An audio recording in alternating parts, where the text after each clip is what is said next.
예전에 그런 적이 있었거든요. 하필 면회를 와서 그 면회에 있는 환자의 보호자가 그 엘리베이터를 탔는데 그 환자의 얘기를 했네? 구하. 아유, 반갑습니다, 여러분. 결국 네. 이렇게 컴퓨터의 힘을 빌리네요. 네, 아유, 결국에 어쩔 수 없죠. 이러다가는 이제 우리 박보영 씨가 목을 풀 때까지 이걸 하고 있을 수도 있겠어요. 아, 요즘에도 가끔 댓글에 한 번씩 물어보세요. 아니, 언니 정신아 리뷰 지금 해가 또 바뀌었습니다. 지금 어떻게 돼가고 있는 건가요? 매번 약속을 지키지 못해가지고 죄송합니다. 아, 그리고 우리가 누누이 얘기하지만 말은 정신아 리뷰긴 하지만 우리 또 그 안에 있는 또 간호사 네, 이야기, 그쵸. 또 우리의 네. 삶의 이야기를 하려고 모이는 거니까 그쵸, 네. 사실 한 번씩 이렇게 정신아 떠올려 주는 것도 사실 정신아 측에서는 우리에게 고마워해야 되는 부분이다 라고 저는 이렇게 강력하게 주장하는 바입니다. 아, 맞죠. 지금까지도 홍보를 해주는 곳이 과연 있을까요? 사실 봐봐요. 지금은 사실 중증외상센터를 리뷰를 해도 늦은 시기거든요. 지금 여러분 중증외상센터 지나가고 폭삭 속았수다 시즌이 이미 도래를 했기 때문에 지금 정신아 하는 거 굉장히 좀 우스워 보일 수 있지만 그쵸, 아니에요. 그쵸. 우리의 내용은 절대 우습지 않다. 또 우리 그치. 옆집 간호사 구슬 언니 채널 아닙니까? 그쵸? 왜 웃죠? 너무 혓바닥이 길어요. 와, 서론이 너무 길다 지금. 네, 컷하세요. 이제 오늘은 우리가 몇 화를 이제 리뷰해야 되죠? 구화. 네, 9화. 우와. 네, 9화의 내용이 정다은 간호사가 이제 정신병동에 입원을 하게 되는 이제 내용이 이제 나오는데 네. 그래서 이제 좀 궁금했던 건 이제 의료진이 실제 환자로 오는 경우에 다른 과는 좀 어떻게 좀 생각하는가 VIP로 입원할 때도 있잖아요. 그쵸. 그럴 때 뭐 응급실이나 뭐 중환자실은 좀 어떤지가 궁금해서 되게 누가 봐도 되게 유명한 사람이 왔다든지 다른 병원에 이제 의료인들이 왔다든지 사실은 그게 VIP라는 게 다른 병동에 다른 병원에 의료인이 와도 좀 불편한 게 있잖아요. 그거는 불편한 거지 그 사람이 VIP는 아니야. 그리고 연예인도 유명한 거지 그 사람이 VIP는 아니야. 아니 그래도 그런 건 있지. 우리가 막 연예인인데 되게 막 이렇게 펼쳐져 있는 병동 한가운데다 눕혀놓진 않죠. 그렇다고 해서 그 사람을 뭐 VIP 대접을 해준다거나 뭐 진료를 빨리 봐준다거나 그런 거 없습니다. 제가 일할 때 연예인 와본 게 손에 꼽는데 나는 사실 좀 부끄럽더라고. 그래서 나는 오히려 안 갔어요. 이제 굳이 이제 가가지고 그냥 뭐 가서 우리가 환자 확인하고 이제 이렇게 IV를 하더라도 저 같은 경우 예를 들어 가서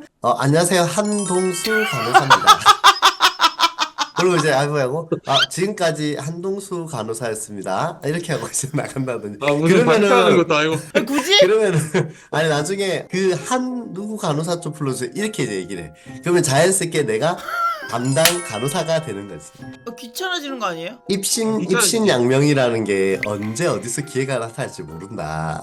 나의 이름을 널리 알려야지. 이제 내 이름이 좀 널리 알려지다 보면 누군가 뭔가 역할을 할 때 걔 한번 시켜보는 것 어때? 이렇게 하면서 점점 이제 중요 직책으로 올라가는 거지. 그래서 몇 년 일하셨죠? 그 전에 여기서 내가 입신양명을 할 게 아니구나. 난 학교로 가야 되겠다. 여기서는 나를 담을 그릇이 너무 작다. 그래서 이제 옮긴 거지. 날 좀 더 큰 물에서. 근데 거기서도 다시 또 옮기고 또 옮기고. 내가 예전에 올렸던 그 뭐 설명하는 영상이었어요. 근데 거기에서 이사장님이 와도 접수를 해야 된다 이렇게 내가 얘기를 한 게 있는데 그게 달리는 댓글이 뭐 뻥치지 마라 이사장님은 니네가 다 알아서 접수해주고 알아서 빼주고 이렇게 하지 않냐 그러는 거야. 그래서 네 그거 맞아요. 근데 저희가 알아서 접수를 하는 건 아니고 간호사가 그걸 접수를 하진 않아요. 그 이사장님이 만약에 오신다 그러면은 행정 파트에서 접수를 미리 해놓는 거지. 이름을 띄워놓고. 그렇죠. 맞아요. 병원마다 다르겠지만 제가 있었던 병원 같은 경우는 직원과 직원 직계들은 이렇게 초록색으로 표시가 됐어요. 초록이라고 불렀어요. 초록이 왔다 이렇게 표현을 했거든요. 근데 뭐 초록이가 왔다 그래서 초록이를 먼저 봐주는 건 없어요. 근데 그 초록이 중에도 나 직원인데 빨리 안 해줘? 라고 하는 사람들이 있어요.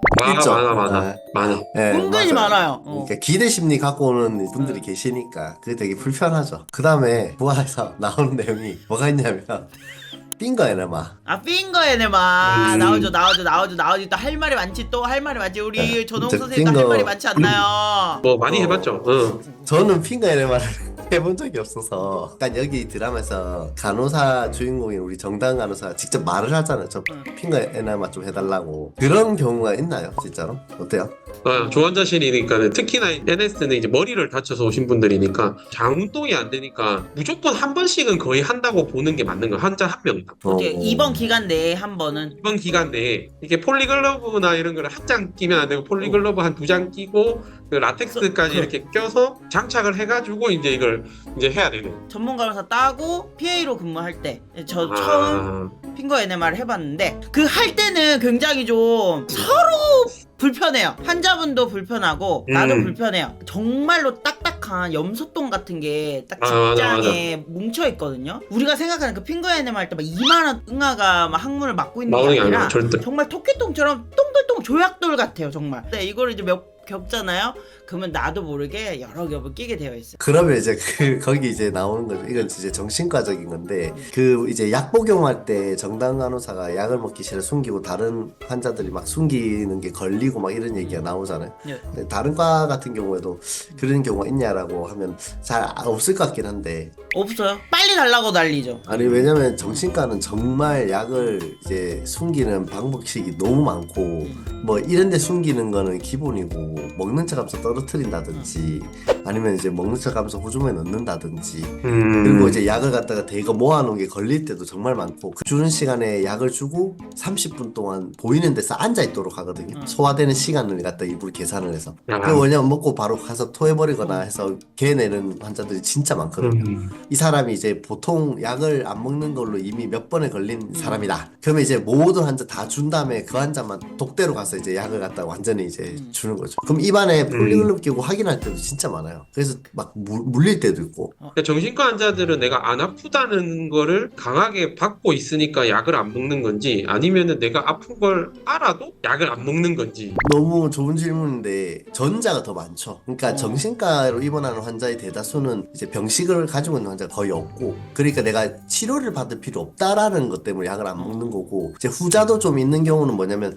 이제 정신과 약에 대한 이제 편견이 되게 많은 거죠. 옛날에 예를 들어 정신과 약 먹고 나면 막 웅해지거나 이제 사이드 때문에 막 침을 흘리거나 이런 일들이 너무 많으니까 약을 먹으면 나도 이제 부작용 때문에 저렇게 될 수도 있다라는 거부감 때문에 병식이 있어도 안 먹고 싶어하는 분들도 많고 그래서 이제 병식이 문제가 크죠. 여기 지금 드라마에서도 보면 정다은 간호사가 딱 약을 먹기 시작하는 시점이 병식이 생기고 나서부터거든요. 거기서 보면 진짜로 죽고 싶어서 자기가 입원했는지 모르겠냐니까 나는 죽으려고 한 적 없다라고 하는데 이제 의사가 이제 상담 기술을 써가지고 이제 상기시키는 장면이 나오는데 이 사람이 자기가 진짜 죽으려고 했다는 걸 딱 알고 나서부터는 아 내가 진짜 치료받아야 되는구나 하면서 이제 약을 먹기 시작하는데 그 병식이 딱 생겨야 되는데 그러지 않는 경우가 많고 그래서 퇴원시킬 때도 정신과는 병식 유무를 좀 많이 보는 경향이 있죠.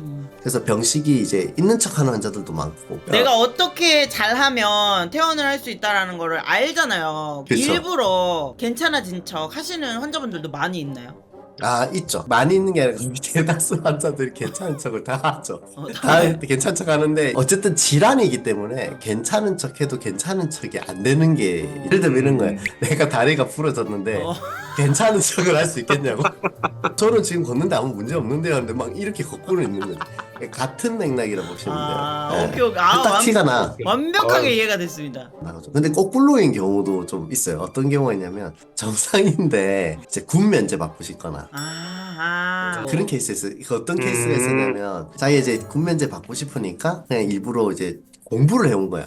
스키조프레니아 공부를. 그래 와가지고 막 그런 이제 이상 행동인 척을 하는 거지. 뭐 예를 들어 뭐 땅이 움직이는 것 같아요.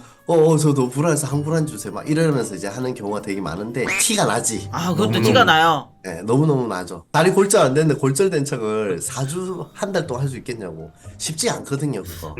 그 정다은 간호사가 다른 자기 다니는 병원이 아니라 다른 병원의 정신과에 입원을 하잖아요. 그래서 그 정다은 간호사를 좋아했던 동고윤 그 항문외과 의사가 그 병원을 찾아와서 때마침 친구가 거기 의사였죠. 주치의였죠. 그 친구한테 이제 정다은 간호사의 상태를 막 물어봐요. 근데 주절주절 이렇게 친구 다 얘기를 해준단 말이야. 그렇죠. 이거는 절대로 있을 수가 없는 일이잖아요. 그렇죠. 있을 수 없는 일이죠. 그렇게 하면 안 되죠. 네, 개인정보고 의료정보니까 그렇게 오픈하면 안 되는 건데 뭐 이게 드라마상 설정이겠죠. 이제 스토리가 진행돼야 되고 하니까. 근데 그건 우리는 알고는 있어야 되겠죠. 그거를 보고 저렇게 이렇게 해도 되나 보다 생각하면 안 되니까 뭐 실습 다니는 밥 먹다가라든지 또는 뭐 엘리베이터 안에서 하는 경우가 생겨버리면 이제 그게 엄청나게 큰 문제가 되는데 예전에 그런 적이 있었거든요. 하필 면회를 와서 그 면회에 있는 환자의 보호자가 그 엘리베이터를 탔는데 그 환자의 얘기를 했네? 그래서 보호자가 1층에 내려갔다가 바로 다시 엘리베이터 타고 올라와가지고 바로 병동에 얘기를 해가지고 문제가 된 적이 있어요. 히스토리고 스토리가 이제 정신과는 있다 보니 한 사람이 특정되는 경우가 많아서 그 말을 이제 하면 안 되는데 그래서 여기 스토리에서도 그런 문제가 있을 수 있는 거죠. 응급실 같은 경우 사실 그렇잖아. 이 사람의 히스토리를 모르는 상태로 치료를 하는 것보다는 알고 치료를 하는 게 훨씬 결과적으로 좋기 때문에 그 환자의 과거 치료 내역, 우리 병원에서 치료했던 내역을 다 검색을 해볼 수가 있거든요. 다 열려요. 열람이 다 되는데 정신과랑 산부인과는 무조건 열람 신청을 해서 이 기록을 봤던 의료인이 누군지 기록에 남게끔 그렇게 다 세팅이 되어 있어서 그만큼이나 아까 말씀하신 것처럼 정신과나 산부인과적인 질환 같은 경우는 비밀 유지를 확실하게 해주시는 게 맞고 이제 이 영상을 보고 있는 학생분들도 계실 텐데 절대로 환자의 이야기를 아무 데서나 하거나 그럼 절대로 안 되겠다 이 말입니다. 격리실 정신과 격리실 안에서 여기 보면 이제 플루이드 킵하면서 정당 간호사가 이제 있거든요. 격리실에서 플루이드를 달고 대다수의 원래 이제 SIC에는 보통은 플루이드를 달지를 않거든요. 거기서는 그걸 달았다가는 볼 때도 있고 이것도 있으니까 자해를 할 수 있는 그치. 사실은 그렇게는 보통은 안 하는데 네, 여기서는 이제 그렇게 이제 나와서 그런 부분도 좀 알 수 있으면 좋을 것 같아서 얘기를 좀 드려봅니다. 그 보니까 막 병 집어 던지고 막 이런 장면도 있잖아요. 저희 병원은 어떻게까지 했었었냐면 이제 식사를 할 때 격리실에 있으면은 식사를 들어갈 때 숟가락 젓가락 가지고 위에를 갈 수도 있잖아요. 진짜 정신과 병동에 인력이 진짜 많이 필요하겠다. 필요한 만큼 뭐가 중요하냐면 사실 전문성도 있어야 되는 거죠. 이제 조무기사분들이 여기에 대한 인사이트나 병식이나 이런 공부가 좀 되어 있어야 되는데 우리 그 있으신 분 중에 어떤 일이 있었냐면 탁구를 이제 많이 치잖아요, 정신과에. 이분이 이제 너무 잘 치시는 분이었어. 이제 다 이겨버려. 자기가 농담으로 한 거야. 이기면 퇴원시켜 주겠다는 얘기를 해버린 거야. 아니 이거는 아무리 몰라도 하면 안 되는 말 아닌 건가? 이게 앞에 바이폴러 환자였던 거지. 이기는 게 이길 수는 없었어. 정말 잘 쳤거든. 근데 이길 때까지 하는 거야. 이게 정신과 분들의 질환이거든요. 그러니까 이분이 다른 걸 못해. 끝나면 또 하죠. 끝나면 10판, 20판 결국 이길 때까지 자기는 퇴원하고 싶으니까 뭐 오면 또 저 탁구 칠래, 또 탁구 칠래. 그러니까 증상이 발현되는 거죠. 그런 경우도 있어요. 오히려 그분 때문에 퇴원이 늦춰졌겠는데요. 아우 그쵸. 그러니까 아까 말한 숨길 수가 없는 거야. 저 사람은 시키면 안 되겠다. 치료받아야 되겠다. 이런 게 생기는 거죠. 표정 때문에 발현되는 경우도 되게 많고요. 제가 예전에 어떤 일이 있었냐면 환자분하고 이렇게 상담하면서 이제 너무 그날 상담을 너무 많이 해서 입이 너무 말라서 말하다 우리가 이렇게 하잖아. 혀를. 내가 이렇게 했나 봐. 내가 이게 무의식적으로 하잖아. 사람들이 뭐 입이 그치? 말랐으니까 혀를 좀 내야 돼. 이러진 않으니까. 딱 2시간 있다간가? 선생님 아까 왜 그렇게 했어요? 딱 이렇게 얘기해. 나는 왜 기억이 안 나지? 뭘요? 아까 저랑 있을 때 상담할 때 자꾸 이상하게 하셨잖아요. 어떤 거를요? 이렇게 얘기하니까 자꾸 혀를 내미시면서 이렇게 하셨잖아요. 이러는 거예요. 여기서도 환자한테 저 그런 적 있다 없다로 원래 상담하면 안 돼요. 정신과는 없는데요 하면 있잖아요, 없는데요 있잖아요 하면 빵 터지는 거라서 제가 그렇게 했는지는 기억이 나지 않는데 제가 그렇게 한 행동이 환자분에게 무슨 생각을 들게 만들었나요? 이렇게 물어봐요. 그럼 환자가 저 놀리는 것 같았어요. 그랬다면 제가 사과드릴게요. 저는 아마 입이 말라서 그렇게 했던 것 같은데 그렇게 하면은 좀 기분 나쁘신 거 왜 그런 거죠? 예전에 그런 비슷한 일 있으셨나요? 이제 이런 식으로 이제 상담이 돼요. 그러면은 터질 일이 없는데 그래서 이 트레이닝이 되지 않거나 이런 분들은 안 했다, 했다. 나는 바로 그러니까 안 그쪽으로. 그랬는데요? 이렇게 할 것 같은데. 아니 지금 얘기 들어보니까 그 정신과 간호사의 태도를 가지고 연애를 하면 정말 사랑받을 수 있겠다라는 생각이 막 들었어요.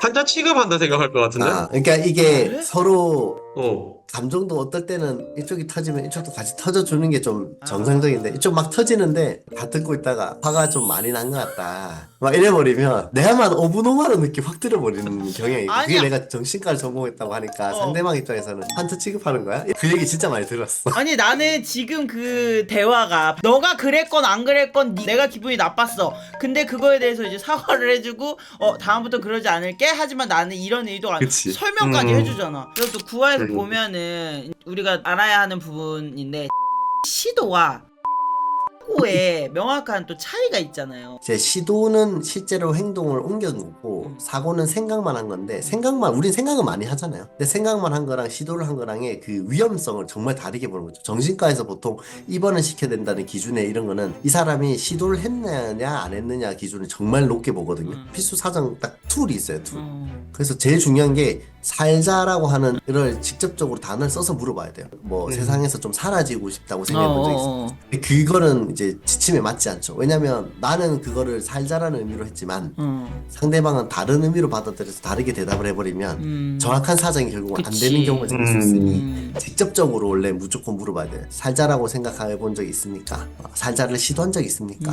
라고 아예 딱 정확하게 물어봐야 되는 거예요. 요 두 개 차이가 제일 크죠. 의료인 입장에서는. 응급실에도 보면은 이제 를 해가지고 응급실에 오는 환자분들한테는 그 정신과 입원은 무조건 권유를 하고, 만약에 환자가 저 그냥 집에 갈래요라고 하면은 아, 그쵸. 자의퇴원서라 그래가지고 꼭 써야죠. 쓰고 퇴원을 하거든요. 정신과 간호사가 왜 이제 좀 특수 파트로서 전문성을 이제 갖추려고 노력해야 되는 거니까, 우리가 예를 들어 길을 가다가 어떤 환자가 쓰러지거나 뭐 피를 토하고 있거나 피를 막 흘리고 있으면 그걸 모른 척하지 않잖아요. 왜냐면 눈으로 확인이 가능하니까 이 사람은 살리기 위해서 CPR을 치든 뭔가 행동을 하는데, 살자 생각을 갖고 있는 사람은 티가 안 나. 지역사회에 이제 뭐 방문가능 같은 거 딱 하면 어느 날 갔는데 집이 깨끗하게 정리가 돼 있어. 근데 이제 그걸 아무 생각 없이 이거 좀 새롭게 시작하시려고 집 정리를 하셨나 봐요. 막 이렇게 돼버리면 안 된다는 거죠. 아, 이 사람이 안 하던 걸 했으니까. 그러면은 혹시 지금 정리하시고 이런 부분들이 죽고 싶다는 생각 때문에 정리하신 건 아닌가요? 이런 질문을 해야 되는 건데, 그러니까 전문성이 이제 그런 부분이 요구되는 이유가 내 판단이 환자 생명을 이렇게 좌지우지할 일이 생기는 경우가 많죠. 이렇게 하면 구화는 거의 다 우리가 또 네, 얘기를 한 것 훑었어요, 같아요. 훑었어요. 네. 자, 구화 끝났는데요. 바로 10화 할 거거든요. 다음 편도 봐주시면 돼요. 네. 다음 편도 안녕. 봐주세요. 이제 10화.